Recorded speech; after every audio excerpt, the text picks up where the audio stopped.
The story first, and now on Tuesday, and now a top government committee is meeting today to decide on a scrappage policy for old trucks and buses.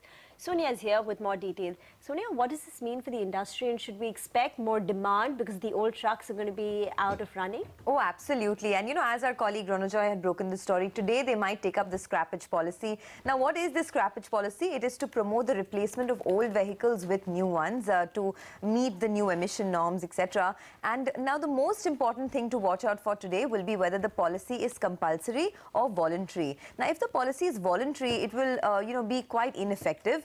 The feedback I get from analysts is that only if it is a compulsory policy will there be a material impact, a material positive impact for the sector. Now, let's take two scenarios. If it's a compulsory scheme, this will be a scrappage of vehicles which are older than 15 years. Now, currently there are 40 lakh medium and heavy commercial vehicles in the industry, and about 15% of them are older than 15 years, which means that this policy could drive an additional replacement of around 50,000 units in FY18 itself.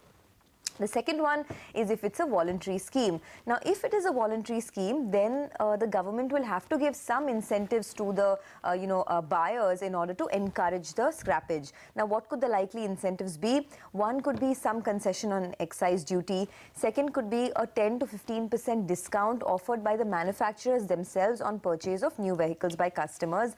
And the third could be the scrap value of the steel given to customers when they exchange their old vehicles for new ones. So these are a couple of incentives.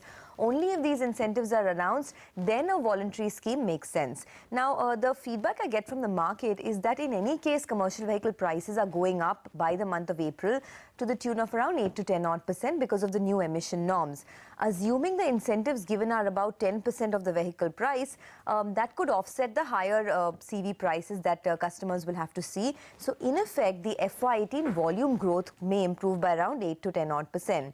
I did speak to some industry experts as well. Volvo Aisha says that if the scheme is voluntary, then don't expect even 15% of the old vehicles to get scrapped in the first year. It's going to take a lot more time than that. Now, the key beneficiaries in terms of stocks would be a lot of the bigger commercial vehicle makers, of course, Ashok Leyland, Eicher Motors, Tata Motors, but also keep an eye out on the smaller guys, the guys who supply components to these makers, the guys like Bosch who supply engines, etc. And overall, it's going to be a big big positive for companies like these.